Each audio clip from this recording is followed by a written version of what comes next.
Hello guys! Hello Sagittarius! Welcome dito sa aking channel, Kapalaran 888.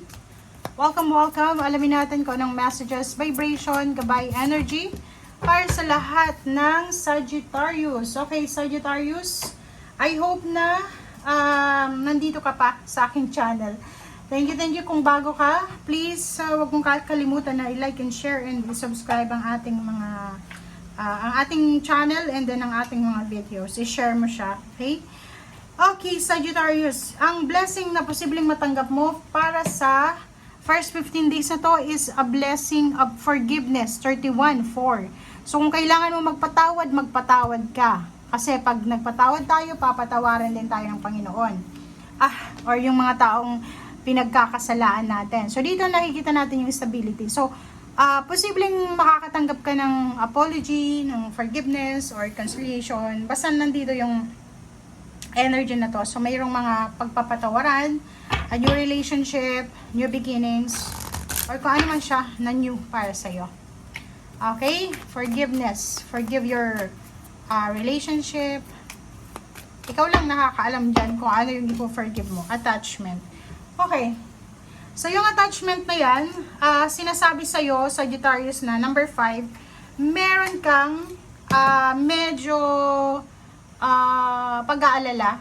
It's either yung partnership mo na to sa relationship or pwedeng partnership sa friendship.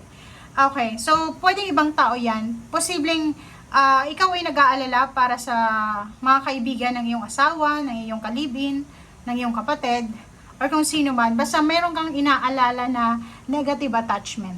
Okay? Comment down below if you're resonated. Siguro hindi ka naman involved yan. Nakikita ko siya dito, nahayaan mo na lang kung hindi ka naman involved. Pero kung ikaw to, na nag-aalala ka kung maganda ba to para sa akin yung attachment na to or hindi, it's time na siguro para ma-realize mo kung tama ba yan or tama ba itong pag-aalala mo or mali, parang ganun. Okay, first card natin is either relationship. Wow, so ganun pala yun. Nakikita ko sure dito, pwedeng may mga relationship dito na hindi naging maayos. Habang nanonood ka ngayon, siguro nag-away kayo ng karelasyon mo. It's either nag-away kayo ng boyfriend, girlfriend, asawa, live-in partner, parents, siblings. Posibleng maayos ito from December 1. Yung partnership, yung commitment, yung attachment, posibleng magkaroon ng reconciliation, apology, and forgiveness. Nako, single ka ba? Kung single ka, babae ka man or lalaki, posibleng medyo dramatic yung relationship mo. Pwedeng may mga darating sa buhay mo na mag-o-offer ng romantic or emotional offer. Or pwedeng ikaw to na natatakot ka na baka yung karelasyon mo ay may other person. Okay? Nakikita ko sa'yo dito na isa sa dahilan kung bakit yung mag-asawa, mag-boyfriend, mag-girlfriend ay hindi magkasundo dahil sa selos. Medyo hindi sila magkasundo dahil sa third party, sa mga tamang hinala, or sa mga pagdududa. Okay, reverse. Reverse yung 9 of Earth. Nakikita ko sa'yo dito na mayroong mga Sagittarius na hindi sila masyadong masaya sa sitwasyon nila sa pera.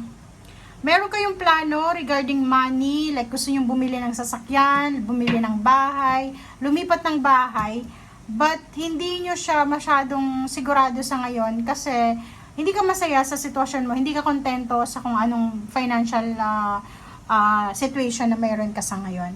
Merong selebrasyon, posibleng meron kang matatanggap na imbitasyon para sa celebration, friendship, maybe may kasal, pwedeng may balita kang matatanggap tungkol sa kapamilya na may okasyon na isa-celebrate.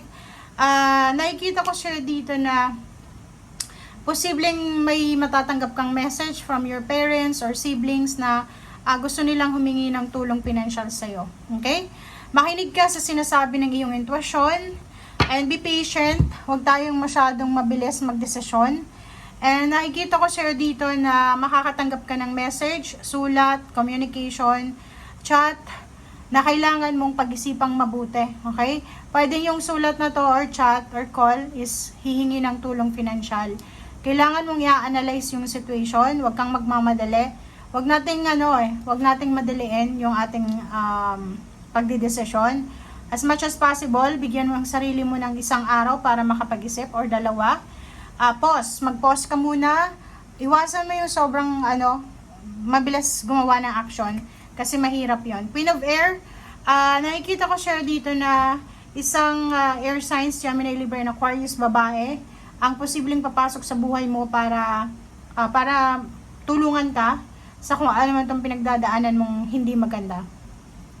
Pwede din na water sign, Pisces, Scorpion, Cancer ang posibleng makakausap mo regarding dyan na pwedeng makatulong sa'yo para maintindihan mo kung ano yung dapat mong gawin. Okay?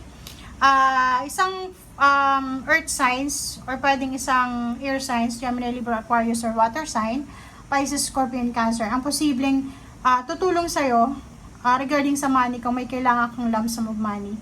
Makakatanggap ka din ng share, makakatanggap ka ng tulong financial, or posibleng makakatanggap ka ng bonus or 13-month pay from your employer. Okay? Yung iba sa inyo dito, yun nga sabi ko, mag-iingat ka. Huwag kang decide ng hindi mo pinag-iisipan. Kailangan gamitin mo yung puso at isip mo. Hindi yung puro lang puso, hindi lang puro isip. Pag-isipang mabuti lahat ng desisyon, huwag magmadali. And nakikita ko sir dito na isang exciting, isang adventurous na parang tao to. Pwedeng fire sign siya, pwedeng father mo to. Makakatanggap ka ng balita from your father or from your siblings na fire sign or kahit anong zodiac signs na sobrang ganda ng balitang ito na pwedeng magbigay din sa'yo ng sobrang happiness. The Moon card, nakikita ko na if may kailangan kang tulong emosyonal, guidance, financial, huwag kang matatakot. Humingi ka ng tulong sa mga professional. Like sa mag-asawa, kung gusto mong magkaroon ng mga information tungkol sa problema niyong mag-asawa, counselor, 'di ba? Kasi sinasabi sir dito na makukuha mo yung kung anong gusto mo, lalo na sa relationship kung hindi ka masyadong aggressive. Okay? Sasapin namang pera, trabaho, negosyo, nagtatrabaho ka sa ibang bansa, nagpaplanong pumunta ng ibang bansa, may ma-accomplish ka daw, okay? Bago dumating yung 2025, mayroon kang completion, is either makukumpleto mo yung kontrata mo, mayroong celebration dito, may celebration because of salary increase, higher position, and Emperor, stability and balance. Yun nga sabi ko sa kanina, gamitin mo yung puso at isip mo at the same time, huwag kang gagawin ng desisyon na nakabase lang sa puso or nakabase lang sa isip. And then yun nga, mag-focus ka. Focus ang kailangan mo dito. Mag-focus ka din sa iyong karelasyon, sa iyong pamilya. Mayroon ditong kontrata na posibleng ino-offer sa'yo or meron ditong plano tungkol sa trabaho, kontrata, parang gano'n, na pagod ka na kasi hindi mo alam kung ano yung decision making. So mag-pray ka Sagittarius habang nanonood ka ngayon. Mag-pray ka na sana itong decision na to na gagawin mo is makakabuti to sa'yo. Kasi nakikita ko pagod ka, magpahinga ka. Kasi sinasabi sir dito ng barahan na hindi, yung decision making natin, hindi siya parang isang kidlat na gagawin mo agad-agad. Hindi, pag-isipan mong mabuti, isulat mo yung pros and cons, makakabuti ba to sa akin o hindi, parang ganon. And isipin mo na etong decision na gagawin mo is makakabuti to sa'yo in positive way, na parang hindi kayong nasa loob ng jail or kung ano pa man na, 'di ba, na parang wala kang karapatan kumilos. Dito sinasabi na kung kailangan mo ng milagro, may milagrong darating sa'yo. Kung kailangan mo ng freedom, may freedom na darating sa'yo. Pero meron kang ditong kailangan trabahuhin. Ikaw yung magdedesisyon sa buhay mo. Yung blessings na sinasabi sir ditong milagro, freedom, good karma, darating siya sa'yo after mo nang makapag-decide. So, ibig sabihin, result lang siya. Result lang siya ng decision making mo. Kasi may free will tayo eh. 'Di ba? May free will tayo. May capabilities tayo na mag-isip ng tama at mali. Pero minsan, nahaharap na tayo sa desisyon na eto na yung choice natin tama, pero parang against the flow tayo, nandun tayo sa mali. So, yun siyempre, yung consequence nun, mali din. Pero kung pinili natin yung tama, sa tama din yun, yung result niya, yung consequence niya. So, 'di ba? So, sinasabi sir dito ng barahan, nasa yung kamay kung ano yung future mo. Okay? So, thank you guys for watching. Bye!